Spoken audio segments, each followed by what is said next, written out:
आप सभी को नमस्ते, very warm good evening. Child conservation foundation के साथ 210वीं वेबिनार है हमारी। पिछले 210 सप्ताह से लगातार हम बच्चों के मुद्दे पर आपके समक्ष नए विषयों के साथ आते रहे हैं। आज फिर हम एक इंटरेस्टिंग विषय care levers and after care के ऊपर लेकर के आपके समक्ष उपस्थित हैं। आफ्टर केयर की अगर हम बात करें तो जुवेनाइल जस्टिस एक्ट की धारा 2(5) में इसके बारे में बताया गया है। means making provisions to support financial or otherwise for the person who have completed the age of 18 and rule 25(2) में भी बताया गया है कि it can be extended up to 21 and if further needed for another 2 years। मोटा मोटी अगर हम बातचीत करें तो 21 साल 23 साल तक के लिए सपोर्ट करने के लिए जुवेनाइल जस्टिस एक्ट भी परमिशन देता है बच्चों के लिए। बट क्या ये वास्तव में सब कुछ होता है और इसमें हम कहाँ कुछ कमी रह जाती है? आज तक पूरे हिंदुस्तान की अगर सिनेरियो देखे जाए तो कितने % बच्चे ऐसे हैं जिनको आफ्टर केयर सपोर्ट उपलब्ध हो रहा है, इसके प्रोविजंस क्या है, इसकी टेक्निकलिटीज क्या है, इन सब पर बातचीत करने के लिए आज हमारे साथ 2 डेजिग्नेटेड पैनलिस्ट हैं। कविता भंडारी जी, आपका बहुत बहुत स्वागत है। कविता जी हमारे साथ पहले भी जुड़ती रही हैं कई सारे मामलों में।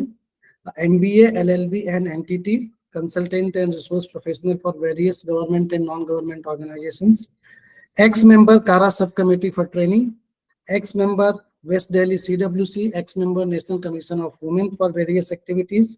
आपका एक YouTube चैनल भी चलता है जिसके माध्यम से रेगुलरली आप अवेयरनेस का काम कर रही हैं बच्चों और महिलाओं से संबंधित कानून पर।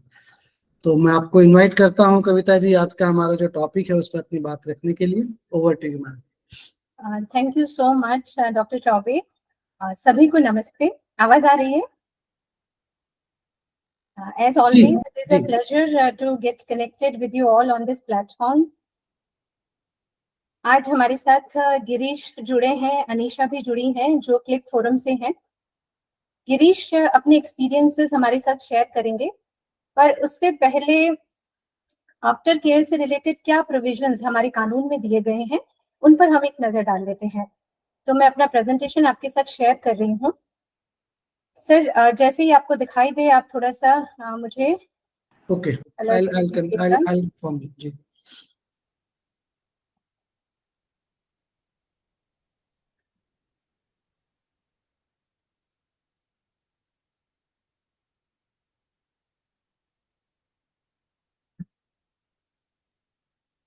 Can you see it now? नहीं अभी नहीं। Yes, it's okay। आ गया।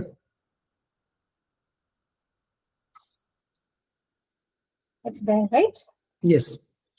Well, presentation to क्या है? I have just listed down all the relevant provisions. So let me just take you through all these provisions.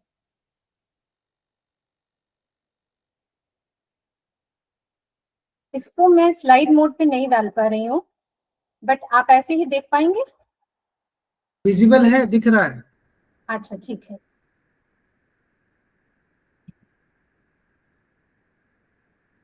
तो 2 मिनट मुझे दीजिए, इसमें some problem I am facing.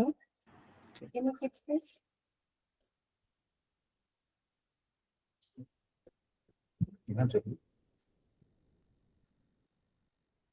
नहीं हो रहा है, that's not working.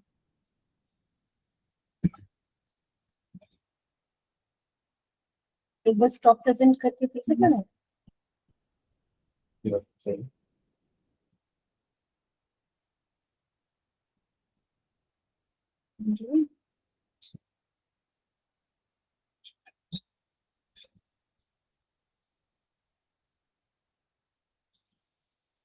No, it's not coming on the screen. What's happening?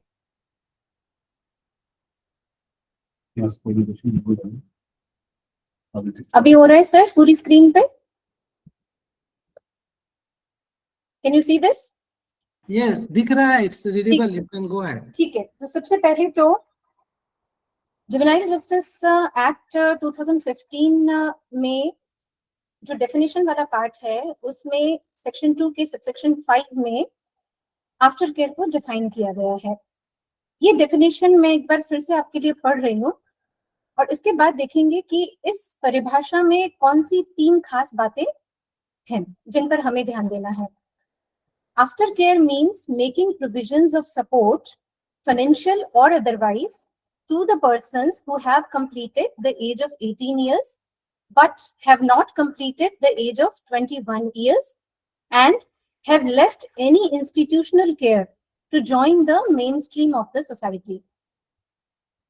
इस परिभाषा में सबसे पहली बात तो ये क्लैरिफाई की गई है कि पश्चातवर्ती देखरेख की जो सहायता होती है वो वित्तीय भी हो सकती है और उसके अलावा भी किसी और तरह की हो सकती है और दोनों का एक कॉम्बिनेशन भी हो सकता है। दूसरी बात इस परिभाषा में ये कही गई है कि पश्चातवर्ती देखरेख की सहायता उन व्यक्तियों के लिए है जो कि 18 साल की उम्र कंप्लीट कर चुके हैं लेकिन 21 साल की उम्र कंप्लीट नहीं किए हैं।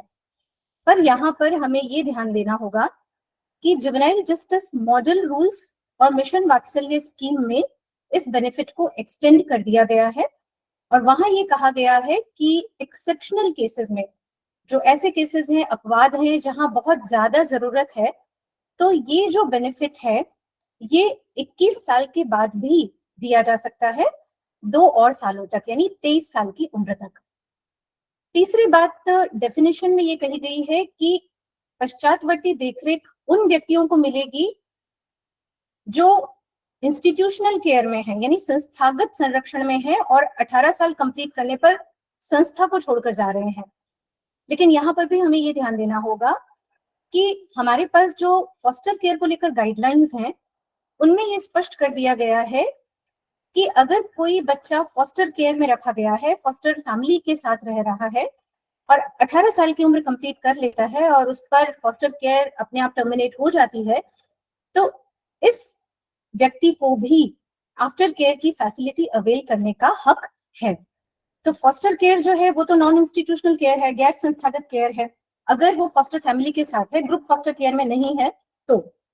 लेकिन फिर भी उस स्थिति में भी आफ्टर केयर की जो फैसिलिटी है उसका एंटाइटलमेंट उस केयर लीवर को है। तो यहाँ पर हम देख सकते हैं कि जुवेनाइल जस्टिस मॉडल रूल्स में, मिशन वात्सल्य स्कीम में और फॉस्टर केयर गाइडलाइंस में ये जो आफ्टर केयर की फैसिलिटी है इसको व्यापकता देने का प्रयास किया गया है, जो एक अच्छी बात है क्योंकि हमारा जो पर्पस है वो है सोशल वेलफेयर।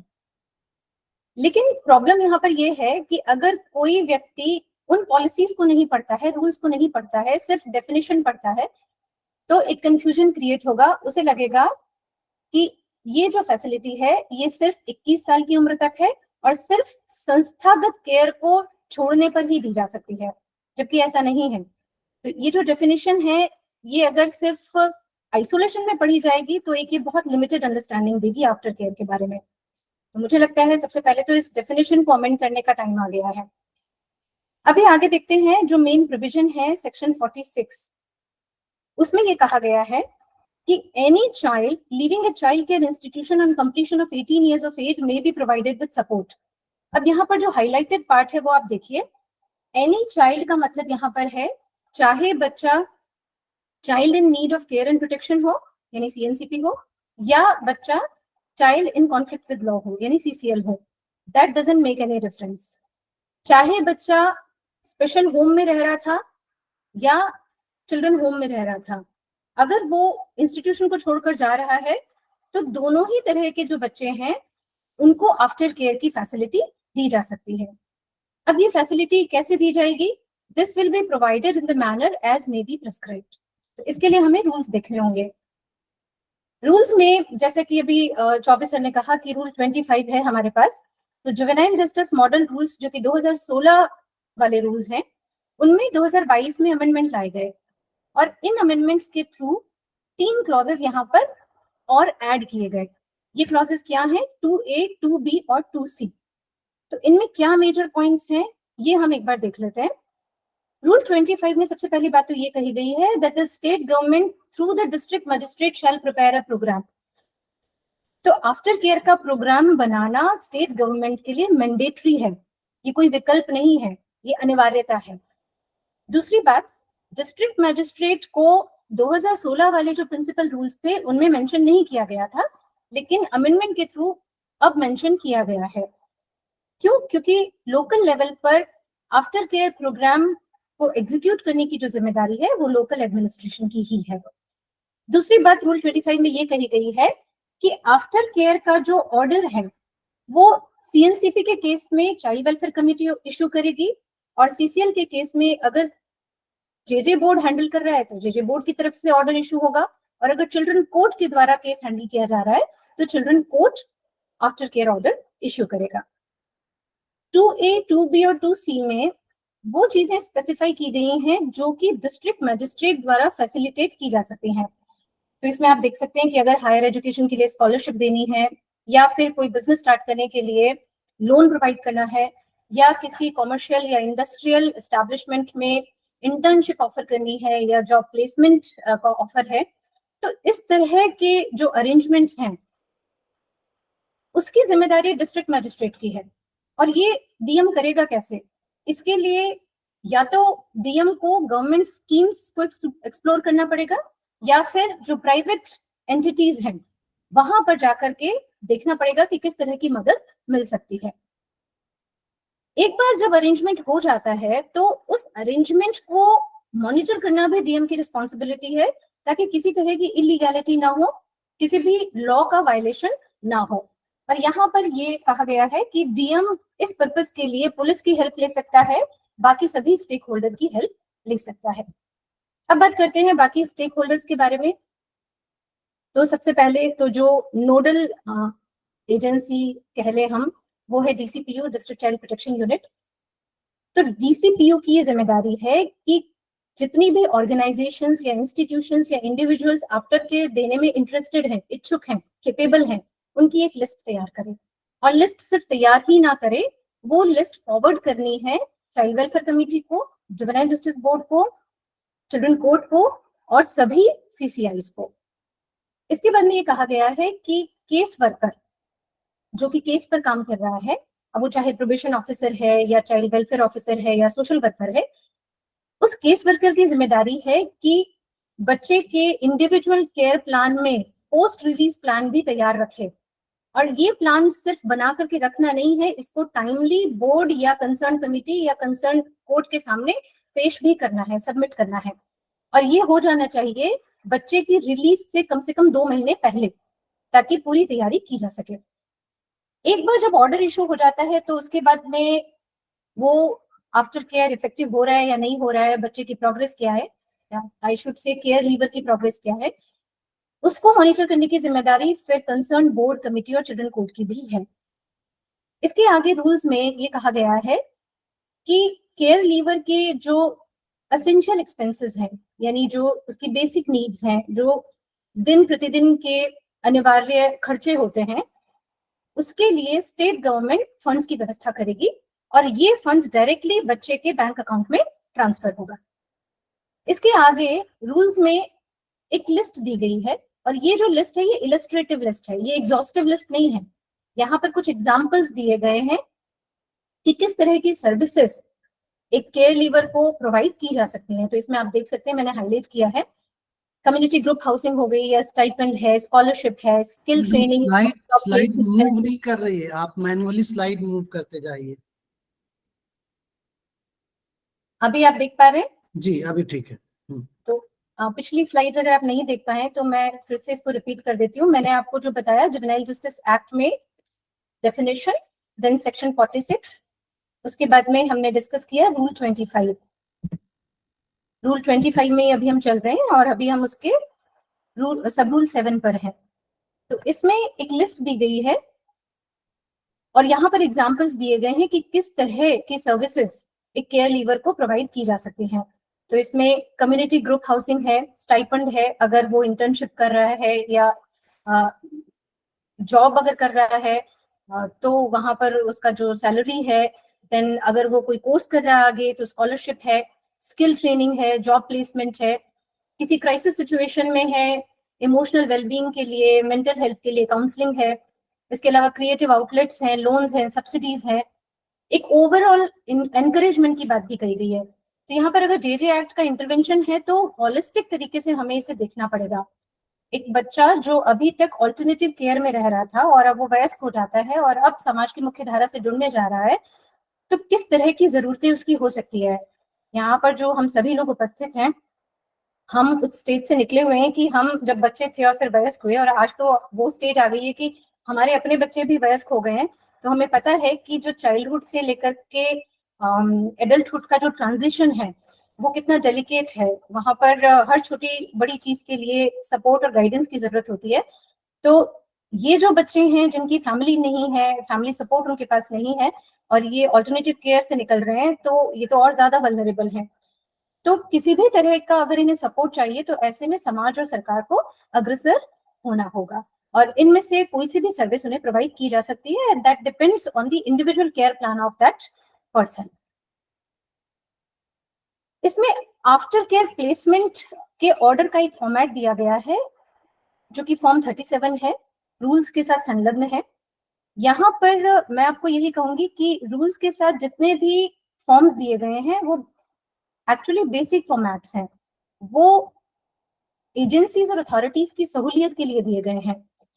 तो इसमें जो फॉर्म 37 है वो पर्टिकुलरली आफ्टर केयर ऑर्गेनाइजेशन में बच्चे आई मीन केयर लीवर के प्लेसमेंट की बात करता है।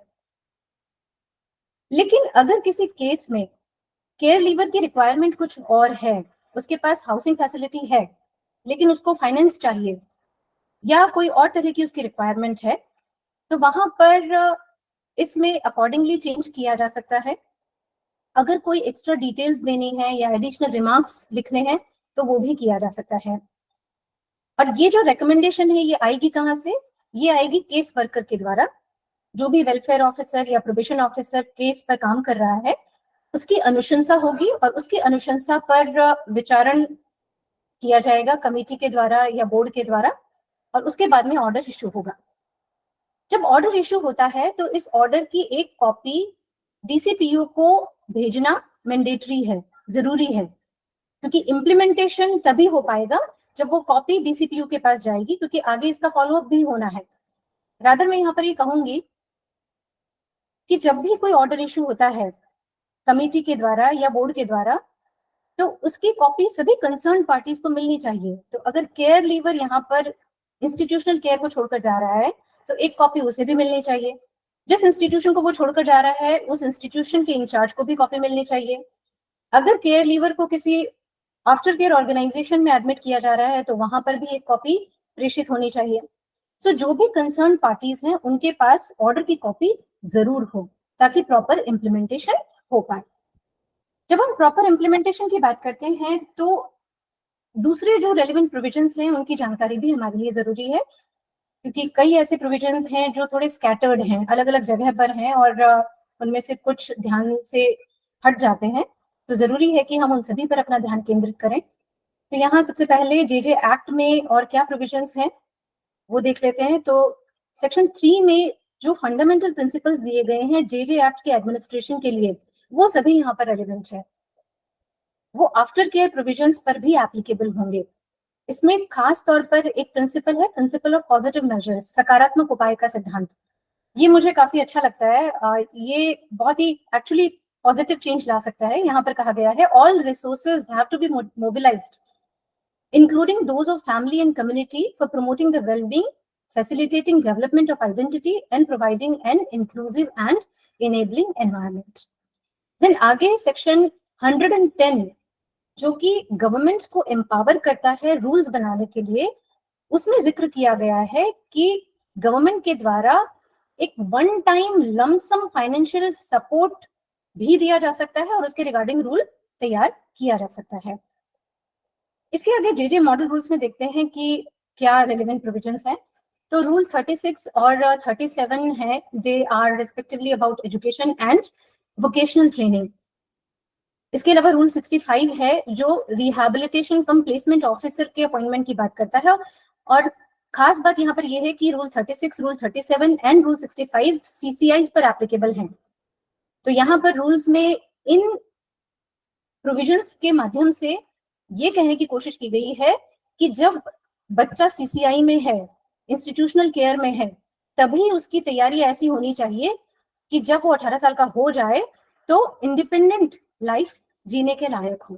तो अगर हम इन रूल्स को पहले से सिंसियरली ले लेते हैं और बच्चे को इस तरीके से तैयार करते हैं कि वो एक इंडिपेंडेंट लाइफ जीने के लिए सक्षम हो, तो आगे आफ्टर केयर में ज्यादा प्रॉब्लम्स नहीं आएंगी। इसके आगे जो प्रोविजंस हैं वो डायरेक्टली आफ्टर केयर से रिलेटेड हैं। तो इसमें it has been provided under rule 24 that sponsorship may be extended to the aftercare program of the child. Sponsorship सिर्फ 18 साल के पहले तक सीमित नहीं है, स्पॉन्सरशिप इसके बाद भी दी जा सकती है। Again further it has been provided under rule 39 that management committee of the CCI must indulge in the follow up for 2 years in collaboration with aftercare services. तो जो CCI की मैनेजमेंट कमेटी है उसका रोल बच्चे के वयस्क होने पर खत्म नहीं हो जाता है। आफ्टर केयर का जो प्रोग्राम है उसमें फॉलोअप में मैनेजमेंट कमेटी का रोल भी है। यहाँ पर बात की गई है कोलैबोरेशन की between the management committee and the after care services. Further under rule 79 it has been provided that if no other arrangement can be made for stay of a girl on attaining adulthood, then it is the responsibility of the government to give the girl the opportunity to stay in any working women hostel. तो government को provide करनी है residential facility. ये एक extra safe guard है girls के लिए, ताकि अडल्ट होने पर उनको रेजिडेंस की कोई ऐसी प्रॉब्लम ना आए। फर्दर रूल 83 ये प्रोवाइड करता है कि जुवेनाइल जस्टिस फंड जो है उसका उपयोग किया जा सकता है लमसम सपोर्ट देने के लिए और आफ्टर केयर फैसिलिटीज प्रोवाइड करने के लिए। तो ये कुछ रूल्स हैं जो हमारे लिए गाइडिंग पॉइंट्स बन सकते हैं। इनके अनुसार हम आफ्टर केयर का जो एक पूरा प्लान है उसे फॉर्मुलेट कर सकते हैं। इसके आगे देखते हैं कि मिशन वात्सल्य स्कीम में क्या कहा गया है। सबसे पहले तो मिशन वात्सल्य है क्या। 2009 में जो integrated child protection scheme start हुई थी उसे 2017 में रीनेम किया गया चाइल्ड प्रोटेक्शन सर्विसेज स्कीम के नाम से। इसी को रिवाइज करके और एक नए रूप में अब पेश किया गया है और जो कि अप्रैल 2022 से लागू है, वो है मिशन वात्सल्य स्कीम। तो मिशन वात्सल्य स्कीम में भी क्लॉजेस आप देख सकते हैं 4.3 से लेकर के 4.3.3 आफ्टर केयर के बारे में ही हैं। तो यहाँ पर सबसे पहले तो वो बातें रीअफर्म की गई हैं जो कि जेजे मॉडल रूल्स में दी गई हैं। इसमें कहा गया है कि ऑल्टरनेटिव केयर चाहे फॉर्मल हो या इनफॉर्मल हो, डजंट मैटर, अगर बच्चा ऑल्टरनेटिव केयर छोड़ करके निकल रहा है एज केयर लीवर यानी 18 साल की उम्र कंप्लीट होने पर, तो फिर उसको पूरा एंटाइटलमेंट है कि अगर उसे फर्दर सपोर्ट की जरूरत है तो आफ्टर केयर फैसिलिटी दी जाए। यहीं पर आफ्टर केयर का जो फाइनेंशियल सपोर्ट है उसको क्वांटिफाई कर दिया गया है। तो जो आईसीपीएस में ₹2000 पर मंथ पर चाइल्ड का प्रावधान था उसे बढ़ा दिया गया है और अब ये कर दिया गया है ₹4000 पर मंथ पर चाइल्ड। यहाँ पर आप एक बात नोट करेंगे, इसमें कहा गया है कि ये जो फाइनेंशियल सपोर्ट है ये उस ऑर्गेनाइजेशन या इंस्टीट्यूशन या इंडिविजुअल को दिया जाएगा जो कि आफ्टर केयर प्रोवाइड कर रहा है। लेकिन जेजे मॉडल रूल्स में कहा गया है कि जो अमाउंट है वो डायरेक्टली केयर लीवर के अकाउंट में ट्रांसफर होगा। तो यहाँ पर ये थोड़ी एम्बिग्विटी है, लेकिन हमें हार्मोनियसली इसे पढ़ना होगा। तो ये डिपेंड करता है कि स्टेट गवर्नमेंट ने क्या प्रोग्राम बनाया है, तो जैसा प्रोग्राम होगा उसी अनुसार उसका एग्जीक्यूशन होगा। एक और बात यहाँ पर कही गई है, अगर आप ध्यान देंगे तो यहाँ बात की गई है इंडिविजुअल आफ्टर केयर प्लान को पूरी तरीके से इम्प्लीमेंट करने की। लेकिन जेजे मॉडल रूल्स में जो फॉर्म्स दिए गए हैं उनमें इंडिविजुअल आफ्टर केयर प्लान नहीं है, उनमें सिर्फ इंडिविजुअल केयर प्लान की बात की गई है।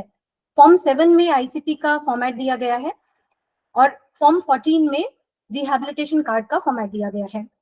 हालांकि 2016 वाले जो रूल्स थे उनमें जो आईसीपी अटैच किया गया था उसमें कुछ एडिशंस किए गए, कुछ कंपोनेंट्स जोड़े गए और वो जो ऑल्टर्ड फॉर्मेट है वो आप 2022 वाले जो अमेंडमेंट हुए हैं उनमें देख सकते हैं। तो आईसीपी को थोड़ा कॉम्प्रिहेंसिव बनाने की कोशिश की गई, लेकिन फिर भी स्पेसिफिकली आफ्टर केयर का जो डोमेन है उसे वो डायरेक्टली डील तो नहीं करता। तो यहाँ पर मैं आपको रेकमेंड करूंगी उडियन केयर संस्था की एक स्टडी है जो उन्होंने 2019 में की थी और उस स्टडी के बेसिस पर उन्होंने अपनी एक रिपोर्ट तैयार की थी। इस रिपोर्ट में उन्होंने इंडिविजुअल आफ्टर केयर प्लान का एक फॉर्मेट सजेस्ट किया है। तो यहाँ पर सजेशन ये है कि जेजे मॉडल रूल्स में या स्टेट रूल्स में जो आईसीपी दिया गया है उसी की तर्ज पर आफ्टर केयर के लिए एक आईएपी तैयार किया जाए। तो अगर हम आईसीपी और आईएपी को मर्ज करके या एक के बाद एक उसे एग्जीक्यूट करते हैं तो एक अच्छा इफेक्टिव कॉन्टिन्यूम ऑफ केयर तैयार हो जाता है। तो यहाँ आप जो वेबसाइट है उनकी उस पर जाकर के उसे चेक कर सकते हैं। इस रिपोर्ट के बारे में हम डिटेल में आगे और बात कर सकते हैं अगर टाइम अलाउ करेगा तो। इसके आगे देख लेते हैं कि मॉडल फॉस्टर केयर गाइडलाइंस क्या कहती हैं। तो 2016 में जो मॉडल फॉस्टर केयर गाइडलाइंस थी उनकी जगह ले ली अब नई मॉडल फॉस्टर केयर गाइडलाइंस ने 2024 में। और जैसे कि मैंने आपको पहले बताया कि अगर फॉस्टर चाइल्ड 18 साल का हो जाता है तो जो फॉस्टर केयर है वो तो टर्मिनेट हो जाएगी। तो यहाँ पर उस बच्चे को भी आफ्टर केयर की फैसिलिटी अवेल करने का पूरा हक है।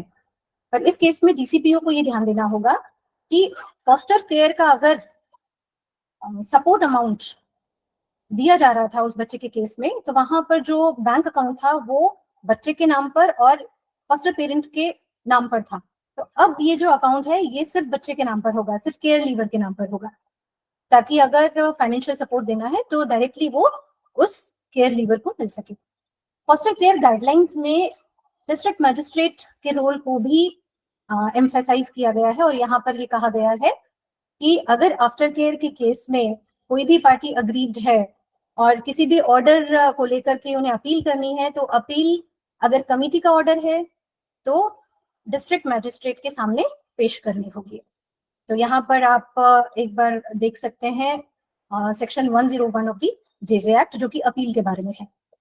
इसके आगे डिस्ट्रिक्ट चाइल्ड प्रोटेक्शन यूनिट के रोल को भी यहाँ फिर से एम्फेसाइज किया गया है कि फॉस्टर केयर और आफ्टर केयर इन दोनों के ही सही इम्प्लीमेंटेशन की जो जिम्मेदारी है वो डीसीपीओ पर है। और ऑर्गेनाइजेशंस, इंस्टीट्यूशंस, इंडिविजुअल्स की जो लिस्ट तैयार करनी है, जो रिसोर्स डायरेक्टरी मेंटेन करने की जिम्मेदारी है वो भी डीसीपीओ पर है। क्योंकि डेटाबेस यहाँ पर बहुत इंपॉर्टेंट हो जाएगा। जब हमें अलग अलग तरीके से बच्चों को सपोर्ट देना है तो एक प्रॉपर डेटाबेस मेंटेन करना अनिवार्य है। प्रॉपर इम्प्लीमेंटेशन के लिए ये डीसीपीओ की जिम्मेदारी है कि वो क्वार्टरली मीटिंग्स को कंडक्ट करे सभी स्टेक होल्डर्स के साथ। और जब हम क्वार्टरली मीटिंग्स की बात करते हैं तो यहाँ पर मैं आपको ये भी बताना चाहूंगी कि मिशन वात्सल्य स्कीम में district child welfare and protection committee को कॉन्स्टिट्यूट करने की बात कही गई है। अब ग्राउंड पर ये कमिटीज कॉन्स्टिट्यूट हुई हैं या नहीं हुई है इस बारे में मुझे जानकारी नहीं है, लेकिन बहुत इंटरेस्टिंग है कि यहाँ पर ये जो कमिटी होगी वो कन्वर्जेंस पर काम कर सकती है। क्यों? क्योंकि इसमें ये कहा गया है कि इस कमिटी का जो प्रिजाइडिंग ऑफिसर है वो डिस्ट्रिक्ट मैजिस्ट्रेट होगा और उसके बाद में जो मेंबर्स हैं वो अलग अलग डिपार्टमेंट से हैं। तो यहाँ पर जो नेटवर्किंग है वो बहुत इजी हो जाएगी और ठोस हो जाएगी। तो इसमें मैं आपको लिस्ट ये पढ़कर बताती हूँ। इसमें मेंबर्स के लिए दिया गया है under the district magistrate, superintendent of police, then officer of district legal services authority, then officer of urban local body, medical officer, labour officer, education officer, sports officer, social welfare officer, skill development officer, district planning officer, district social welfare officer, so on and so forth. तो यहाँ पर जो mission वात्सल्य में एक road map दिया गया है वो इसी पर्पस के साथ दिया गया है कि across the departments, across the domains there should be convergence. कहीं पर भी कोई भी स्कीम है जिसका लाभ किसी केयर लीवर को दिया जा सकता है तो उसकी कोशिश होनी चाहिए। इसके आगे दो और डॉक्यूमेंट्स हैं जिन्हें हम पढ़ सकते हैं आफ्टर केयर के बारे में अगर हमें थोड़ा और जानना है तो नेशनल यूथ पॉलिसी है 2013-2014 की, लेकिन अब उसे रिवाइज किया जा रहा है और इसका ड्राफ्ट बनकर भी तैयार है। इस पॉलिसी में भी ये कहा गया है कि जो मार्जिनलाइज्ड यूथ हैं उसे स्पेशल अटेंशन की जरूरत है अगर हमें इंक्लूसिव ग्रोथ का पर्पस अटेन करना है तो। और जो मार्जिनलाइज्ड यूथ है उसमें केयर लीवर्स को भी शामिल किया गया है। तो यहाँ पर जाहिर सी बात है कि जो केयर लीवर्स हैं उन पे हमें ज्यादा ध्यान देना है। इसके अलावा UN guidelines on alternative care है 2009 की और इसमें ये एक्नॉलेज किया गया है कि आफ्टर केयर जितना जल्दी शुरू हो जाए उतना अच्छा है। यानी जब बच्चा इंस्टीट्यूशनल केयर में है या किसी भी और ऑल्टरनेटिव केयर में है तो उसी टाइम से उसकी तैयारी शुरू हो जानी चाहिए ताकि जब वो बच्चा वयस्क हो जाएगा और मेन स्ट्रीमिंग के लिए केयर को छोड़ेगा तो ज्यादा प्रॉब्लम्स ना आए। उस बच्चे के पास अवेलेबिलिटी होनी चाहिए, एक्सेस होनी चाहिए सोशल, लीगल, मेडिकल और फाइनेंशियल सपोर्ट की। और जैसे कि मैंने कहा, ये तभी पॉसिबल है जब हम एक रॉबस्ट नेटवर्किंग करें। और यहीं पर मैं ये भी कहना चाहूंगी कि नेटवर्किंग सिर्फ एजेंसीज एंड अथॉरिटीज की ही जरूरी नहीं है, केयर लीवर्स की खुद की नेटवर्किंग भी बहुत जरूरी है। Their voices need to be heard, and they should also be available to support each other. So on this note, I invite Girish to address us. Girish is representing Care Levers here, and he'll be speaking on behalf of Click Forum. Welcome, Girish. Yeah, thank you so much, ma'am, for invitation. And yeah, so I have prepared few slides on the care lever challenges and how the care levers, the children who live from the child institution, face the challenges. Before that, जैसा कि law के law में जो भी है JJ act में, जो ma'am ने बहुत इजीली समझा दिया, एंड मैं कविता मैम अपना प्रेजेंटेशन बंद कर दीजिए। Right so that I can Kavita ma'am. Share. Yes.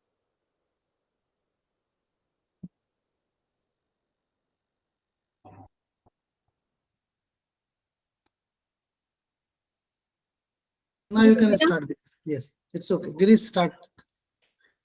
Yes sir, मेरी प्रेजेंटेशन दिख रही है सभी को? जी दिख रही है जी। सो जब कोई भी बच्चा मिसिंग होता है या फिर जो एक अनाथ बच्चा होता है या उसको कोई भी नीड होती है, तो उसको CWC, DCPUs या कोई भी NGO उसको होम में डलवाता है। तो जो एज है 0 से 15 एज, जहाँ बच्चा चाइल्ड के इंस्टीट्यूशन में आता है, इन मैनी केसेस चाहे वो अबेंडेड बच्चा हो, और उसके बाद वो अपनी लाइफ स्पेंड करता है 16 to 18 तक। उसको यहाँ उसको स्लोली एक प्रेशर बनना स्टार्ट होता है कि जैसे मैं 18 का होऊंगा तो कहाँ जाऊंगा, क्या करूंगा, और अपनी लाइफ में कैसे स्पेंड करूंगा। क्योंकि जब एक बच्चा होम में होता है, जैसे मैं खुद एक केयर लीवर हूँ, मैंने भी अपने लाइफ के 12 साल एक जयपुर के चाइल्ड के इंस्टीट्यूशन में स्पेंड किए, और जब मैं खुद 18 का होने वाला था तब मुझे लगा कि यार एक होम में हमें सब कुछ मिलता है, अच्छी एजुकेशन मिलती है, प्रॉपर न्यूट्रिशन फूड मिल रहा है, आपको टीचर्स आ रहे हैं पढ़ाने के लिए, एक बड़ा घर है, एक फैमिली है। बट निकलने के बाद आपको ऐसा कुछ भी नहीं मिलने वाला है। सभी हमें और जो होम का जो बच्चा है निकलने वाला है, उसको ही सब कुछ अपने दम पे करना है। तो उसी प्रेशर में जो होम वाले बच्चे हैं, जिनका ऑलरेडी एक पास्ट ट्रॉमा है फैमिली नहीं होने का, या फैमिली थी तो अबंडेंट कर दिया, तो जो ट्रॉमा है वो बच्चे को और ज्यादा मेंटल प्रेशर क्रिएट करता है। इसी वजह से बच्चा बहुत सारे केयर लीवर्स बहुत गलत डायरेक्शन में चले जाते हैं। फिर 18 to 21 जो बात करें, तो एक सेल्फ केयर, जहाँ एक आफ्टर केयर की नीड है बच्चे को, एक पाथ, एक डेस्टिनेशन, एक ट्रांजिशन प्लानिंग हो बच्चों को, तो वहाँ एक स्टेक होल्डर CWCs की बहुत इंपॉर्टेंट रोल आता है यहाँ पर। तो जैसे अगर हम अनिशा जी भी यही है, मैं भी यही हूँ, अगर हम दोनों अपने आप को कंपेरिजन करें, तो जैसे हम निकलने वाले होते हैं तो हाउसिंग सपोर्ट नहीं मिलता है इजीली। जैसे यूनिसेफ, जैसे मैम ने भी पहले कहा था कि यूनिसेफ और ओडियन केयर ने जो रिपोर्ट बनाई थी, उसी के कुछ पॉइंट्स मैंने यहाँ हाईलाइट किए कि जब बच्चा 18 के बाद निकलता है तो उसको क्या क्या चैलेंजेस, इश्यूज और वो फेस करता है। जैसे जो जितने भी बच्चे निकलते हैं होम से, उनको 60% को तो हाउसिंग सपोर्ट मिल ही नहीं पाता है।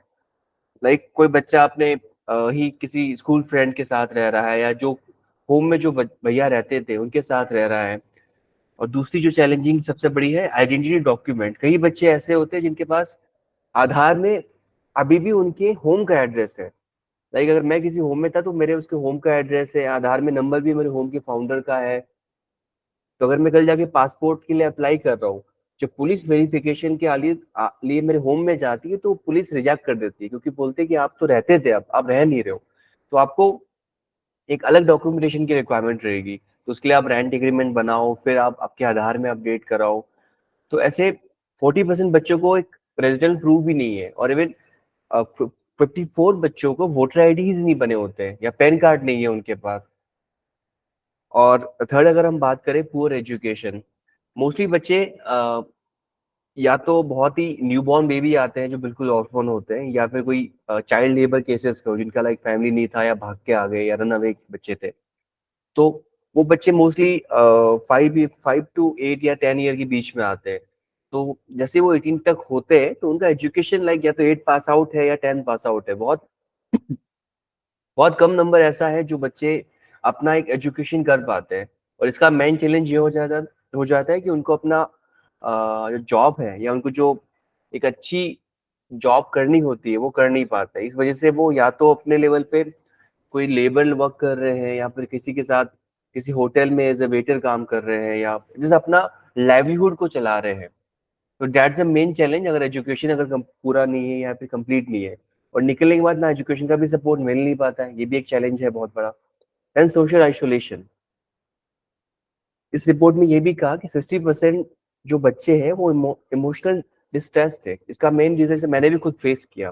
जैसे मैंने स्टार्टिंग में कहा कि हमें होम में सब कुछ मिल रहा होता है बट निकलने के बाद ये कुछ भी नहीं मिल पाता है, तो वो एक और डिस्टेंस क्रिएट करता है। ऊपर से एक नॉर्मल फैमिली में क्या होता है, आपके जैसे फॉर एग्जांपल आपके बच्चे, अगर मैं किसी एक का एग्जांपल ना देते हुए, तो आप हो वहां पर, तो आप अपने बच्चे को पुशअप करते हो, पुश करते हो कि बच्चा क्या कर रहे हो, पढ़ाई कैसी चल रही है, जॉब में क्या चैलेंजेस आ रहे हैं, तो बच्चा अपनी बातें शेयर करता है। और कुछ चैलेंजेस आ रहे हैं तो आप उसको सॉल्व भी करते हो, बट जो केयर लीवर्स है वो किसको अपनी चैलेंजेस बताएगा या प्रॉब्लम किसको बता पाएगा। तो ये भी एक चैलेंज है जिस वजह से बच्चा सोसाइटी से बिल्कुल ही आइसोलेशन में चला जाता है या बिल्कुल ही डिस्कनेक्ट कर लेता है। जिससे क्या होता है, वो किसी भी ट्रस्ट नहीं करता है, कहीं भी वो अ, काम नहीं कर पाएगा या किसी से भी एक ट्रस्ट बॉन्डिंग वो बिल्कुल बना नहीं पाएगा, जिससे वो एक नेगेटिव मोड में चला जाएगा। और लाइवलीहुड चैलेंज मैंने जैसे पुअर एजुकेशन को कनेक्ट करते हुए बताया कि कई बच्चों को बहुत बेसिक लेवल की जॉब्स कर पाते हैं जहाँ मुश्किल से उनकी एवरेज सैलरी 8K हो पाती है। इवन राजस्थान में हम पिछले 3 साल से काम कर रहे हैं आफ्टर केयर के ऊपर, जहां हम अलग अलग बच्चों को अपने लेवल में होम में जा जाके आफ्टर केयर के बारे में अवेयरनेस करके उनको एनरोलमेंट कराना, वो सब कर रहे हैं। बट वहां भी हमने फेस किया कि बच्चों का एजुकेशन पूरा नहीं है, और एजुकेशन पूरा नहीं तो उनका लाइवलीहुड चैलेंज डेफिनेटली आएगा। तो यहाँ हमको मिलके जो स्टेक होल्डर्स है, स्पेशली CWCs, DCPUs और जो होम्स है, उनको बहुत डीपली वर्क करने की जरूरत है। और हम दूसरी बात करें, हर जैसे हर स्टेट ने अपने आफ्टर केयर प्रोविजंस और प्रोग्राम बना के रखे हुए अंदर द मिशन मत्सल्य, बट सबने अपने अकॉर्डिंग बनाया। जैसे अगर मैं राजस्थान की बात करूं तो यहाँ एक समर्थ योजना चलती है, बट समर्थ योजना चल रही है बट वहाँ ग्राउंड पे वो बिल्कुल भी इम्प्लीमेंटेड नहीं है। जहाँ लाइक ये कहा गया था कि हर महीने बच्चों को 7,000 रुपीज मिलेंगे डायरेक्टली उन बच्चों के अकाउंट में टिल द 21 की एज में, बट ऐसा हो नहीं पा रहा है। और अगर हम बाकी स्टेट की बात करें, दिल्ली की बात करें, दिल्ली में लाइक 4,000 रुपीज किसी किसी बच्चों को मिलते हैं, कर्नाटका में समहाउ कुछ बच्चों को मिलते हैं, बट ऐसा हर जगह नहीं हो पा रहा है। तो यहाँ यही होगा कि एटलीस्ट जो बच्चों की बेसिक चीजें हैं, लाइक उनका डॉक्यूमेंटेशन क्लियर हो जाए एटलीस्ट सारा, उनका एजुकेशन लेवल थोड़ा बेसिक से थोड़ा एडवांस हो जाए, एटलीस्ट 12 पास आउट हो, ताकि वो कहीं भी एक अच्छे डिसेंट वर्क कर पाए। वो हो नहीं पाता है। फिर जैसे मैंने कहा कि नो प्लेस टू होम, हम दोनों की बात करें, अनीशा और होम, तो हम दोनों को ही शेल्टर और सेफ्टी नहीं मिल पाई थी एज अ हाउसिंग के लिए, और ना ही लीगल अवेयरनेस थी, ना लीगल आइडेंटिटी है इन बच्चों के लिए, और एजुकेशन बैकग्राउंड, सोशल आइसोलेशन, और लास्ट हो गया livelihood challenges and physical and mental health challenges, जहां यहाँ बहुत ज्यादा वर्क की जरूरत है। और इस सेगमेंट की हम बात करें तो इस सेगमेंट पे अभी बहुत कम लोग अवेयर है केयर लीवर्स के इश्यूज के ऊपर। अभी कुछ कुछ चीजें बिल्ड हो रही है, ऑर्गेनाइजेशंस काम करने के लिए आ रही है, बट अल्टीमेटली इसमें ये हो रहा है कि जो बच्चे निकल गए उन पे कोई फोकस नहीं कर पा रहा है। जैसे कई बच्चों की शादियां हो जाती है, गर्ल्स की हम बात करें, इवन MP की बात करें, MP में भी शादियां होती होगी, जो बच्चे 18 के होते हैं, जो हो जाते हैं तो उनको एक कोई लड़का देख के शादी करा देते। बट एक नॉर्मल फैमिली में क्या है कि आप एक की डॉटर है तो आप सब पूछते हो कि डेली क्या चल रहा है, क्या चैलेंजेस आ रहे हैं, आप कल्चर सिखाते हो उनको कि कैसे काम करना है, कैसे सेटल होना है एक दूसरी लाइफ में, अपनी जो नई लाइफ मैरिज लाइफ है। बट यहाँ केयर लीवर्स की हम बात करें तो यहाँ वो किसको बोलेगा या कैसे करेगा। तो सारे जो बेसिक कल्चर्स है, जो बेसिक लाइवलीहुड है, सॉफ्ट स्किल्स है, यहाँ ये बहुत एक बड़ा सा गैप दिखाई देता है अभी भी। तो आई थिंक यही था मेरा अभी तक यहाँ तक। या तो मैं चाहूंगा किसी को कुछ क्वेश्चंस हो तो। Thank you Girish. यहाँ पे डॉक्टर चौबे, एक मैं थोड़ा सा गिरीश ने जो कुछ पॉइंट्स रखे हैं उस पर कुछ कहना चाहूंगी। एक तो गिरीश ने जैसे बताया कि आफ्टर केयर ऑर्गेनाइजेशन में अगर केयर लीवर को भेजा जाता है तो वहां तो फिर भी कोई एक आफ्टर केयर ऑफिसर होगा जो शायद उनके साथ इंटरेक्ट करता होगा। जैसे हमारे साथ दिल्ली में गर्ल्स के लिए जो सीसीआई था उसी कैंपस में आफ्टर केयर होम भी था और वहीं पर नारी निकेतन भी था। तो हम गर्ल्स को जब आफ्टर केयर होम में भेजते थे तो वहां पर आफ्टर केयर ऑफिसर्स भी डेजिग्नेट किए गए थे, जो लेडी आफ्टर केयर ऑफिसर्स होती थी। लेकिन जैसा गिरीश ने कहा, जो कम्युनिटी में चले जाते हैं वहां उनके पास इंटरेक्शन के लिए कोई नहीं है। तो इसके लिए एक बहुत अच्छा सोल्यूशन होता है कि कम्युनिटी में ही मेंटर्स थोड़ा सेलेक्ट किए जाएं और उन्हें एज ए मेंटोर वहां पर अपॉइंट किया जाए। तो अगर किसी एक मेंटोर के साथ 4-5 बच्चे दिए जाएंगे तो वो केयर लीवर्स के साथ एक सोशल इंटरेक्शन कर सकते हैं।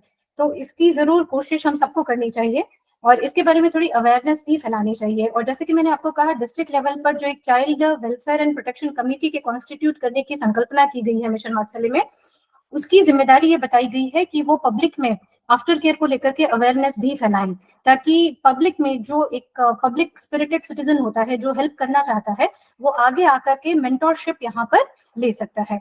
अच्छा, एक गिरीश ने ये बताया कि 7,000 रुपए का अमाउंट स्टेट गवर्नमेंट की तरफ से प्रॉमिस किया गया था। तो यहाँ पे मैं ये एक पॉइंट बताना चाहूंगी कि बिल्कुल जो स्कीम है उसमें ये प्रोविजन है कि सेंट्रल गवर्नमेंट जो फाइनेंशियल सपोर्ट दे रही है उसके अलावा स्टेट गवर्नमेंट की तरफ से एक्स्ट्रा फाइनेंशियल सपोर्ट दिया जा सकता है। तो अगर कोई स्टेट गवर्नमेंट ऐसा प्रॉमिस कर रही है तो बिल्कुल इम्प्लीमेंट होना चाहिए। ये एक बहुत बड़ा लैकुना है कि वो प्रॉमिस तो कर रहे हैं और दे नहीं रहे हैं। देन तीसरी बात एक गिरीश ने कही जो मुझे बहुत फील होती थी, जब मैं सीडब्ल्यूसी में मेंबर थी तो मैंने देखा कि वहां पर आफ्टर केयर ऑर्गेनाइजेशन में जब हम गर्ल्स को भेजते थे तो मेन फोकस होता था उनकी शादी करने पर। और मुझे ऐसा लगता है कि जो ये इंडियन सोसाइटी का, इंडियन माइंडसेट का जो ये ऑब्सेशन है शादी के साथ, ये कहीं ना कहीं सबको मुश्किल में ही डालता है। क्योंकि शादी से पहले ये होना चाहिए कि हमें इन बच्चों को, जो ये यंग पर्सन्स है, जो यूथ है, इन्हें मोटिवेट करना चाहिए कि ये अपनी स्किल्स बढ़ाएं, एजुकेट हो, पहले अपने पैरों पर खड़े हों, उसके बाद में शादी तो ये खुद ही कर लेंगे, कंपेनियन अपने आप ये खुद ढूंढ लेंगे। पर वहां भी मैंने देखा है कि होम से ही लड़कियों की शादियां कर दी जाती थी, पर अब उसके बाद क्या हुआ वो किसी को पता नहीं चलता था। So yes, it's a very relevant point. इसके अलावा ओडियन केयर की जो हम स्टडी रिपोर्ट की बात कर रहे थे, इसके बारे में थोड़ा सा मैं आप सबको बताना चाहूंगी। 2017 में इन्होंने पायलट स्टडी की थी दिल्ली में डीसीपीसीआर के कोलैबोरेशन के साथ, और उसके बाद इसको बड़े लेवल पे किया गया 5 राज्यों के साथ, जिसमें राजस्थान, गुजरात, दिल्ली, महाराष्ट्र और कर्नाटका को लिया गया। और ये जो स्टडी की गई थी ये टाटा ट्रस्ट और यूनिसेफ के सपोर्ट के साथ की गई थी। और इसका जो कंक्लूजन आया उस पर इन्होंने जो पूरी रिपोर्ट दी है, फाइंडिंग्स इन्होंने अपनी उस रिपोर्ट में दिखाई है। वहां से एक छोटा सा पैराग्राफ मैं पढ़ रही हूँ, वो थोड़ा सा आप सुनिएगा सभी।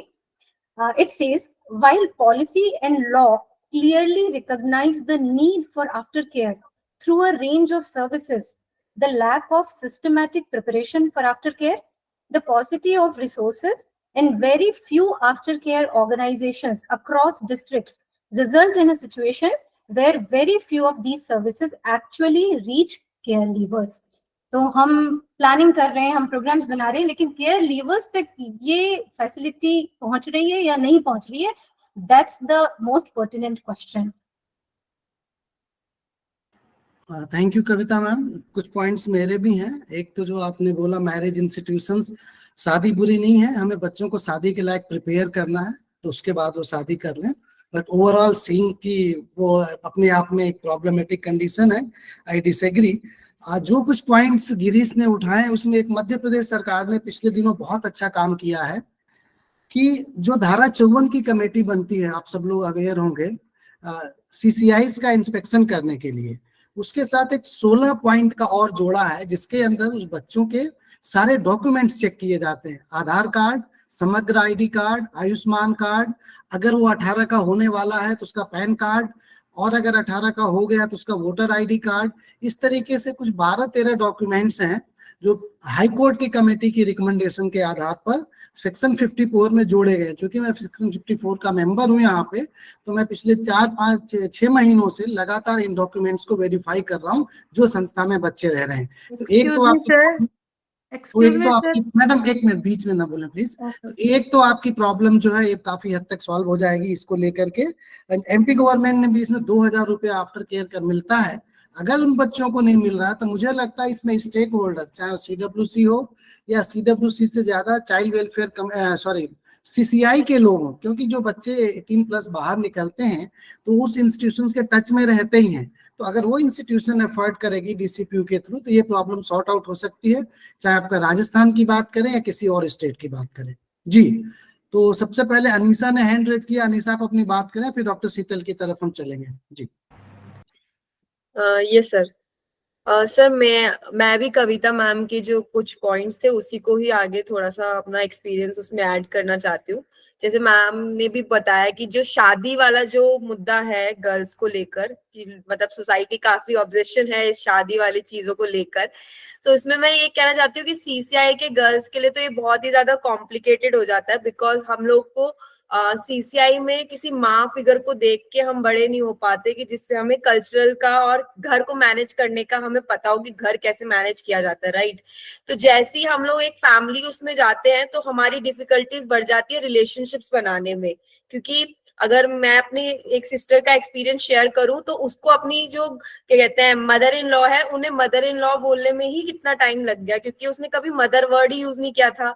और फिर सेकेंडली किसी और की मदर को अपना मदर बोलना ही बहुत बड़ा एक क्या कहते हैं चैलेंज है। फिर उसके बाद बाकी भी और लोग जो भी रिलेशंस में हैं उनको उनके रिलेशनशिप्स को समझना कि वो किस तरह से मतलब रिलेशन बनाते हैं हमारे साथ, वो बहुत डिफिकल्ट हो जाता है। फिर घर को मैनेज करना वो प्लस पॉइंट अलग ही तरह का चैलेंज है। कल्चरल का भी नॉलेज बिल्कुल जीरो होता है, क्योंकि हमें CCI में हर तरह के कल्चर फॉलो करते हैं और मतलब एक क्या कहते हैं सेकुलरिज्म के साथ हम लोग वहां पे रहते हैं। हम लोग के पास ये नहीं होता कि हम कोई हिंदू फॉलो ज्यादा कर रहा है, मुस्लिम फॉलो ज्यादा कर रहा है, तो इस तरह से ये चैलेंज होता है। सेकेंड बात जो मैम ने बोली थी कि बच्चों को अवेयरनेस नहीं होती कि जो अथॉरिटीज ऑलरेडी इस चीज पे काम कर रही हैं या वो किस तरह से अपना हेल्प कर सकते हैं आफ्टर केयर को लेकर। जिस टाइम पे मैं निकली थी, अगर मैं आपको बताऊं तो मेरे ही मतलब मेरे जहां मैं रहती थी उसके ही मतलब उसी कॉलोनी में एक आफ्टर केयर होम था, लेकिन मुझे CWC से ना कोई अवेयरनेस आई, ना मेरे होम की तरफ से कोई अवेयरनेस आई। तो मुझे पता ही नहीं चला कि मैं अपने आप को एक आफ्टर केयर होम में भी डाल सकती थी उस टाइम पे। और मैं मतलब मुझे ऐसे ही सोसाइटी में जाना पड़ा विदाउट मतलब सपोर्ट के। तो इस तरह से मैं ये पॉइंट्स ऐड करना चाहती थी। Thank you. अनीसा, आपकी बात बिल्कुल सही है। एक हम लोग जो इस पूरे सिस्टम में एक चीज जो मिस करते हैं, आई थिंक हर आदमी इसको एग्री करे, ICP। सी, मैं बार बार कह रहा हूँ, marriage is not a bad thing. Culture marriage is not bad, I am married. Yes yes yes, that's why I am saying कि हम it's a great support, but we have to be prepared, like the girl has to be prepared for that, because it is more burdensome for the girl. एक lady के perspective से आप देखिए, हमारी society में जब वो एक इन-लॉज की फैमिली में जाती है तो वहां इस तरह की एक्सपेक्टेशन नहीं करते हैं बच्चों को। मैं अपना उदाहरण बता रहा हूँ। मैं 2 इंस्टीट्यूशंस के साथ जुड़ा हुआ हूँ। लगभग मेरे 3 साल और CWC के 6 साल के कैरियर में 20-22 बच्चियों की कन्यादान हमने किया है। और कन्यादान का मतलब ये नहीं है कि सिर्फ हमने कन्यादान करके छोड़ दिया है, रेगुलर फॉलोअप होता है। अभी 11 तारीख को हमारी एक बच्ची की शादी है। मैंने अपने प्रिंसिपल मजिस्ट्रेट को भी कन्विंस कर दिया कि हम चलेंगे और मिलके आएंगे, फॉलोअप करेंगे। ये बात। दूसरी चीज जो है, marriage is not a bad thing, but ICP की जो मैंने बात कही आपके साथ, it is a serious issue. It is like अगर ICP पे हम 14-15 साल से अगर काम करने लगे, चाइल्ड केयर इंस्टीट्यूशंस खास करके, और उसमें पता चले कि बच्ची का इंटरेस्ट या बच्चे का इंटरेस्ट बहुत ज्यादा पढ़ाई लिखाई में नहीं है, वो थोड़ा बहुत काम काज करके अपना घर बसाना चाहता है, तो why not focus on the cultural activities. उसमें परिवार क्या होती है, फैमिली इंस्टीट्यूशन का क्या मतलब होता है, बड़ों का कैसे रिस्पेक्ट किया जाता है, ये सब चीजें जब हम बच्चों को सिखाएंगे तो ये केयर लीवर, चूंकि आप, मैं इसलिए आपके सामने रख रहा हूँ गिरीश अनीसा कि आप लोग केयर लीवर्स के साथ बहुत अच्छा काम कर रहे हो, तो आपको इन एंगल पे भी काम करना चाहिए। ठीक, जरूरी नहीं है कि सारे बच्चे बहुत अच्छा वेल टू डू कर जाए कैरियर के प्रोस्पेक्ट में, कुछ स्पोर्ट्स में जा सकते हैं, पर कीवर्ड जो हम मिस करते हैं वो ICP मिस करते हैं। होता क्या है, चाइल्ड केयर इंस्टीट्यूशंस ICP बनाना करता है 2 महीने पहले। 18 में बच्चा जाएगा तो 17 साल से बनाना चालू करता है, 16 साल से। 14 साल की एज मुझे लगता है, क्योंकि आपको पता है कि 18 के बाद बच्चा बाहर जाना है, तो 14 ईयर्स की एज में अगर आईसीपी बनेगी, क्योंकि सीडब्ल्यूसी के मेंबर्स यहाँ पे हैं, तो सीडब्ल्यूसी की जिम्मेदारी बनती है कि वो उसको आईसीपी को फॉलो करें, प्रॉपर इम्प्लीमेंट करें। ये एक बात कहना चाह रहा था। बाकी आप कोई भी है, डॉक्टर शीतल आपने कुछ कहना चाह रहे थे? नहीं, आपका जो बात है ना डॉक्टर चौबे, उसमें थोड़ा ऐड करूंगी कि जी। जैसा आपने कहा कि स्किल्स होनी चाहिए, तो इस बात से मैं एग्री करती हूँ, क्योंकि हम भी जब छोटे थे, अब आजकल तो स्कूल्स में भी स्किल्स नहीं सिखाई जाती, बट मुझे याद है जब मैं स्कूल में थी तो हमारा एक सब्जेक्ट होता था SUPW, socially useful productive works करके एक सब्जेक्ट हुआ करता था, और उसमें हमें सिलाई भी सिखाई जाती थी, उसमें पॉटरी मेकिंग था, इस तरह की बहुत सारी, इवन होम साइंस करके एक सब्जेक्ट था, तो उसमें घर में क्लीनिंग कैसे करनी है, हाउसकीपिंग कैसे करनी है, कुकिंग कैसे करनी है, ये सब हमको सिखाया जाता था। आजकल स्कूल्स में ये सब नहीं सिखाया जाता है। तो आईसीपी अगर हम प्रॉपरली इम्प्लीमेंट करते हैं तो इस तरह की जो स्किल्स हैं वो बिल्कुल सिखानी चाहिए, as per the interest of the child, जैसा बच्चे का एप्टीट्यूड है उसके हिसाब से। तो डेफिनेटली अगर किसी का स्पोर्ट्स में है, जैसे मुझे याद है हमारे साथ एक गर्ल थी and she was good in this volleyball, तो उसको स्पेशल ट्रेनिंग भी दी गई और उसके बाद में उसने रिप्रेजेंट भी किया डिस्ट्रिक्ट को। इसी तरीके से एक सीसीएल का मुझे याद है, he was interested in cooking, तो उसको कुलिनरी स्किल्स सिखाने के लिए कोर्स करवाया गया। एक बच्ची थी जो आईटीआई जाती थी और उसके साथ एक स्टाफ जाता था, लेडी स्टाफ जाती थी, और आईटीआई से उसने एक कोर्स किया। तो इस तरीके से बहुत सारे अलग अलग तरह के कोर्सेज बच्चों को डेफिनेटली करवाए जा सकते हैं।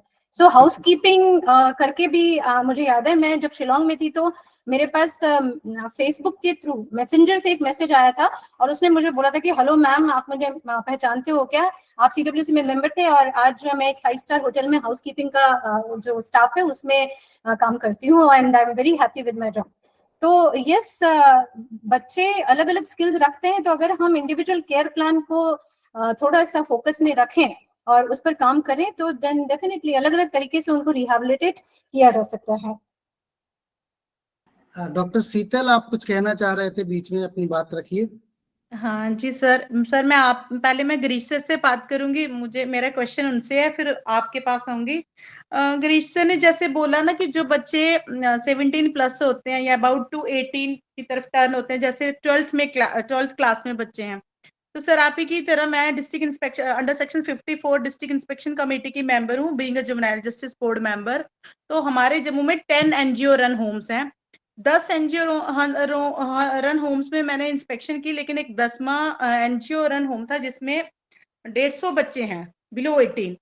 उसमें सब बच्चों से जब वो इंस्पेक्शन कर ली तो लास्ट में एक बच्चों से मिले, तो मुझे ना जो होम की मैनेजमेंट थी तो वो कहते कि वहाँ एक बच्चा है 12th में मैम, उसका बिहेवियर ना बड़ा वियर्ड सा है, क्लास में भी बड़ी टीचर्स कंप्लेंट करते हैं और हमारे साथ भी वो बड़ा फ्रस्ट्रेटेड वे में बात करता है, थोड़ी बदतमीजी करता है। उस टाइम पहली काउंसलिंग में तो सर बच्चा ज्यादा अपने आप को नहीं रिवील करता है, वो नहीं बताता है, लेकिन वो बच्चा मैं चली गई, मैंने थोड़ी सी बात की, उसने मेरे से भी थोड़ा ऐसे हाइपर होके ही बात की, तो मैंने बुरा नहीं माना। फिर सैटरडे को मैं गई वैसे ही मिलने, तो मैंने मैनेजमेंट को बोला कि मुझे 10 मिनट अकेले में उस बच्चे से बात करनी है। जब मैंने अकेले में बात की तो मैंने कहा बेटा मैं आपसे मिलनी हूँ, आप स्पेशली मेरे से, वो डर गया थोड़ा। फिर मैंने बोला तुम्हें इस होम में कोई दिक्कत है, कोई परेशान करता, कहता नहीं कोई ऐसी कोई प्रॉब्लम नहीं। मैंने कहा फिर आप इस तरह से मुझे थोड़ी सी कंप्लेंट आई है, तो आप बड़ों के साथ ऐसे क्यों बात करते हो, टीचर्स के साथ भी? बेटा वो तो अंधेरे से उजाले की तरफ ले जाते हैं। कहता मैम मेरे दिमाग, वही मुझे गिरीश सर की बात करते वो बच्चा याद आ गया, मेरे दिमाग में ना रात को दिन रात बस यही स्ट्रेस रहता है, इस होम के बाद 18 के बाद तो ये भेज देंगे, तो मैं क्या करूंगा? तो मैं ना पढ़ाई की तरफ इतना फोकस नहीं कर पाता हूँ, मैं इकोनॉमिक कंपल्शंस हैं, घर में मम्मी है बेचारी, एक दो घर का काम करके करते, हम दोनों भाई इधर हैं, वो 10th में है, लेकिन मैं बड़ा बच्चा हूँ, मेरे दिमाग में हमेशा मैं क्या करूंगा जब यहाँ से चला जाऊंगा। तो मैंने कहा अभी आपके क्या स्ट्रीम है? मैं नॉन मेडिकल मैंने लिया फैकल्टी, और मैं इंजीनियरिंग करना चाहता हूँ। समहाउ मैंने उस बच्चे को थोड़ा काउंसिल किया कि अगर भगवान ने यहाँ तक पहुंचाया है, अच्छी एजुकेशन सीबीएसई में पढ़ रहे हो, ये एनजीओ रन आपको इतना स्ट्रेंथन कर रहा है, तो आगे भी सोचा ही होगा। लेकिन कर के मैंने बोला मैं 12th क्लियर कर लो, मैं उसके बाद आपको सपोर्ट करूंगी, मैं हेल्प करूंगी। बट मैंने उसको तो काउंसिल कर दिया, उसको तो रिलैक्स कर दिया, लेकिन वो बच्चा ना मेरे दिमाग में रहता है कि मैं 18 के बाद मैं उसको कैसे हेल्प करूंगी। तो सर वो थोड़ा सा मुझे गाइड कर दो कि आफ्टर केयर में मैं रिकमेंड कर दूंगी उसको, इंस्पेक्शन कमेटी में हूँ तो वो पर कैसे हेल्प करेंगे? नहीं, वो जो कविता मैम ने बताया अभी आपको कि अभी नियम में जो 25 को थोड़ा नियम 25 2A 2B और 2C खास करके देखिए, आप उसको 21 ईयर्स तक तो फाइनेंशियल हेल्प कर सकते हो स्टेट गवर्नमेंट की आफ्टर केयर योजना के तहत। उसके बाद एक्सटेंड 2 साल और कर सकते हो CWC के तहत। और इस बीच में जो लिस्ट दी गई है, उन लिस्ट में से कोई एक चीज DCPU की मदद से उसको एम्पावर कर दीजिए, जिससे कि वो अपने पैरों पर खड़ा हो सके। ये आप कर सकते हैं। 25 रूल देख लेंगे और अपने DCPU की मदद करेंगे। इसमें हर स्टेट के कुछ अलग प्रोविजंस हैं, हर स्टेट में कुछ कुछ अलग प्रोविजंस हैं और कुछ अलग रूल्स भी हैं उसके अंदर, तो वो थोड़ा देख लीजिए। बाद में आप एक बार बात भी कर लेंगे तो हम भी हेल्प कर सकते हैं इसके अंदर जी। Sir, being a district inspection committee, can I recommend that child? मैं कर सकती हूँ इंस्पेक्शन कमेटी की मेंबर के हवाले से इन 4 बच्चों को रिकमेंड कर सकती हूँ? वो तो CWC ही करेगा, CWC ही करेगा। तो आप जुवेनाइल बोर्ड के मेंबर हैं, CWC से कोऑर्डिनेट कर सकती हैं इसको लेकर के। आप JJB में मेंबर हैं शीतल जी? जी मैम, मैं 5 साल CWC मेंबर रही हूँ। अब मैं जुवेनाइल जस्टिस बोर्ड मेंबर हूँ, बट आप अंडर जिस सेक्शन बच्चे की बात कर रहे हैं वो CCL है? हाँ, नहीं मैम, वो CCI में मैं डिस्ट्रिक्ट इंस्पेक्शन कमेटी की भी मेंबर हूँ। अच्छा, आप चिल्ड्रन होम की बात कर रहे हैं। हाँ, तो ठीक है, CNC होगा, कंसर्न CWC को ही करना पड़ेगा जी। आप DCPU को थोड़ा हाँ। सा कॉन्फिडेंस में लेके DCPU से इसको थोड़ा डिस्कस करके और वो DCPU आगे फर्दर इसकी अनुशंसा कर सकते हैं CWC के सामने जी। ठीक है मैम। आप DIC में ICP जब चेक करेंगे उसमें अपना रिमार्क लिख सकते हैं, बिल्कुल लिख सकते हैं, क्योंकि ICP जब आप देखेंगे तो उसमें रिकमेंड कर सकते हैं किसको इस योजना से जोड़ा जाए, डायरेक्टली तो नहीं कर सकते।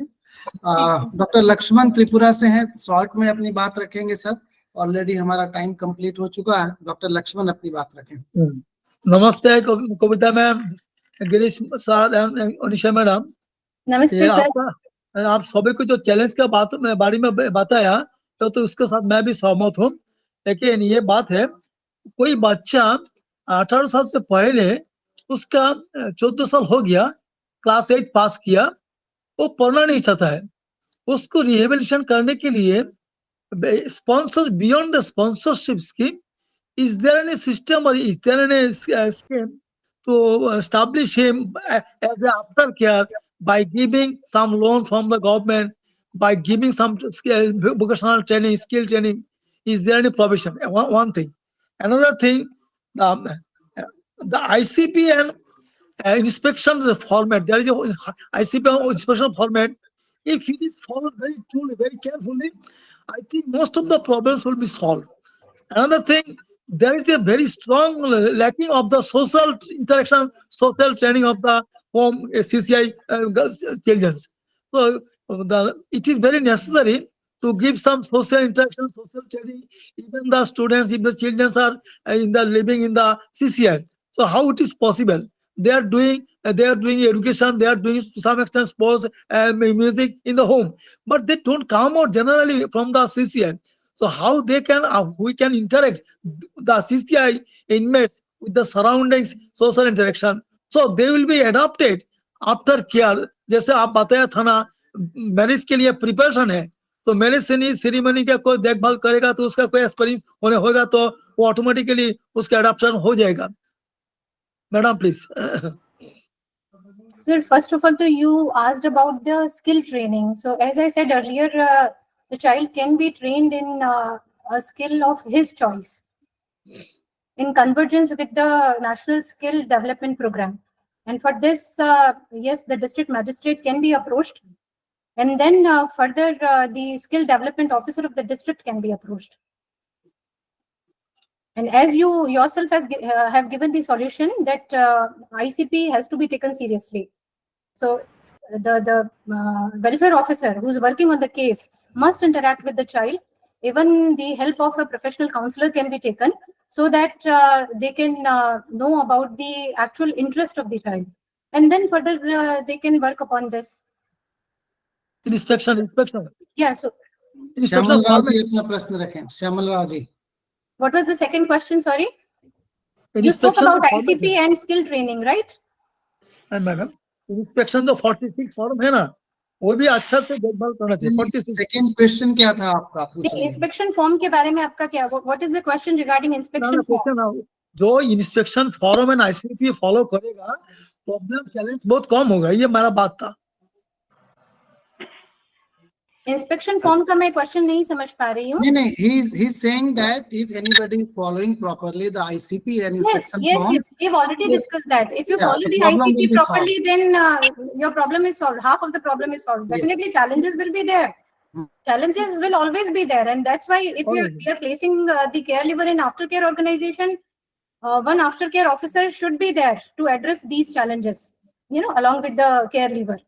अच्छा, aftercare organization में भी जैसे कई बार देखा गया है कि वहां पर restrictions हो जाते हैं because वो भी एक institutional setup होता है. तो वहां पर कभी कभी ये प्रॉब्लम आती है कि जैसे हमने देखा है, हम जब गर्ल्स को भेजते थे तो गर्ल्स ही कहती थी कि हमें मोबाइल नहीं रखने दिया जा रहा, या हमारे ऊपर टाइम को लेकर के बहुत रेस्ट्रिक्शन है. तो ये तो आफ्टर केयर ऑर्गेनाइजेशन का जो मैनुअल है उसके हिसाब से जो भी उनके डिसिप्लिन से रिलेटेड रूल्स हैं वो अप्लाई करेंगे.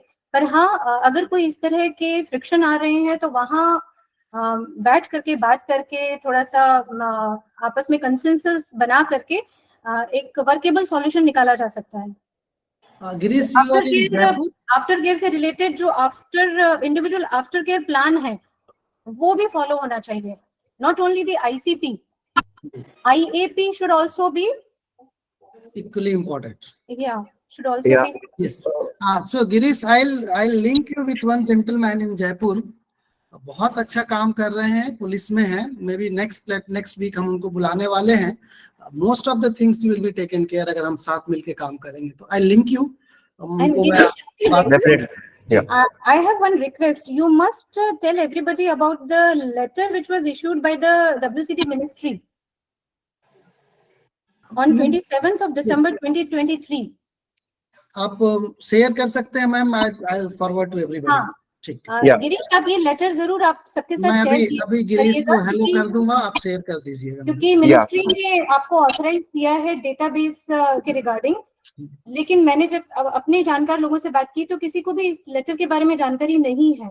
इनफैक्ट मैम एक बहुत अच्छा लेटर आपसे बात करूंगा, कारा ने भी लिख किया है, जिसपे मैं पिछले 4-5 साल से काम कर रहा था. अनफिट पर्सन को डिफाइन करने का काम किया है. Are you aware about that? हाँ जी, वो जो 2 कैटेगरीज जो Yes. नई शामिल की गई हैं, Yes, अनफिट पेरेंट वाली और एक जहां पर कोई रिलेटिव नहीं कर रहा है.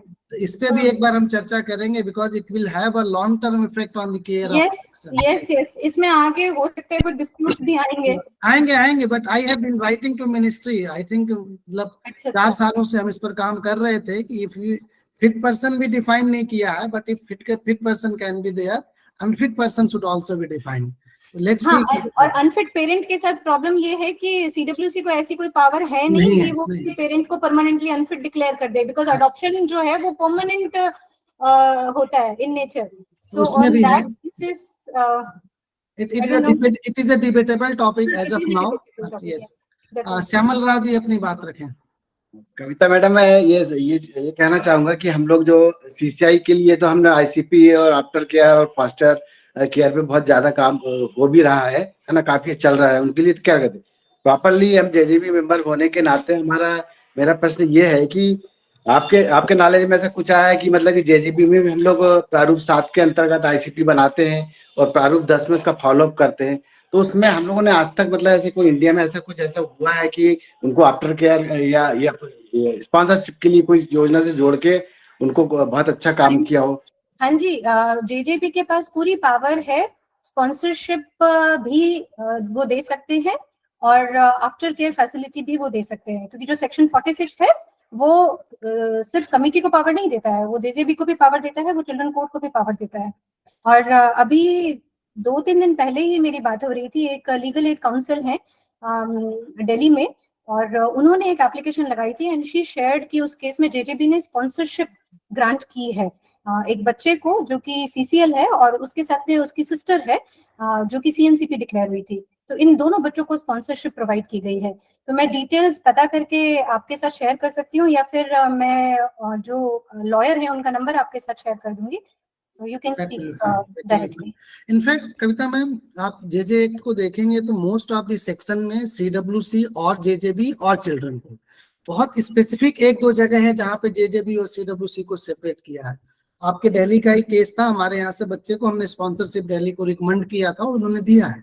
हाँ तो हाँ, ये है कि आप एक्सप्लोर करेंगे तो मिलती है। रविंद्र ओझा जी अपनी बात रखें, फिर और ये मैं- लैंग्वेज बहुत क्लियर है सेक्शन Yes. 46 में, लेकिन कई लोगों को मैंने कहते सुना है कि जेजेबी के पास ये पावर नहीं है, लेकिन जेजेबी के पास बिल्कुल है, क्योंकि आफ्टर केयर केयर लीवर को मिलती है और वो सीसीएल और सीएनसीपी दोनों एंटाइटल्ड है। इसलिए मैडम ये है कि असली बात का जो पर्यवेक्षण अधिकारी को जिस पे काम करना चाहिए आईसीपी और फॉलोअप के लिए, वो जब तक रिपोर्ट नहीं लाएगा तो हमको भी समझ में नहीं आएगा इसके लिए करना क्या है। ना आप मांगेंगे तो वो मना कैसे कर सकते हैं? They can not deny, they can not refuse it. Ojha ji अपनी बात रखें। हाँ, नमस्ते मैडम, मैं रविंद्र कुमार ओझा CWC सीपरी से बोल रहा हूँ। कोई बालिका को जो है बालिका सुधार गृह में 18 साल बाद हम भेज सकते हैं या फिर 18 साल से अवधि उसकी और बढ़ा सकते हैं जो बाल गृह में रहे? अवधि ऐसे बढ़ा तो नहीं सकते हैं, लेकिन अगर कोई बहुत मुश्किल वाली सिचुएशन है जहां और कोई रास्ता ही नहीं दिख रहा, तो कुछ हाँ, दिन उसके के लिए लिए कोई आप रास्ता नहीं है, अलाउ कर उसका कोई सकते हैं। अता पता नहीं है। हाँ, तो कुछ दिन के लिए आप अलाउ कर सकते हैं, लेकिन उस बालिका को कॉन्फिडेंस में लेकर के, उसकी बात सुन करके, वो क्या कहना चाह रही है, उसका पार्टिसिपेशन बहुत जरूरी है। दूसरी बात, अगर वो वयस्क हो गई है तो उसके बाद में क्षेत्राधिकार तो सीडब्ल्यूसी का खत्म हो जाता है, तो यहाँ पर बेहतर होगा कि जो वो केस है वो फिर मैजिस्ट्रेट के सामने, जो जुडिशियल मैजिस्ट्रेट है, अगर जैसे हम तो दिल्ली में एमएम के सामने भेजते थे, मेट्रोपॉलिटन मैजिस्ट्रेट के सामने, तो वहां से उनके ऑर्डर हो जाते हैं और हम वहां से उनको नारी निकेतन भेज देते थे। जी सर, क्योंकि रहने की व्यवस्था जो है जी। वो सिर्फ सीसीआई में नहीं होती, वो हमारे वहां तो एक ये बहुत अच्छी फैसिलिटी थी कि एक ही कैंपस में नारी निकेतन भी था और आफ्टर केयर होम भी था।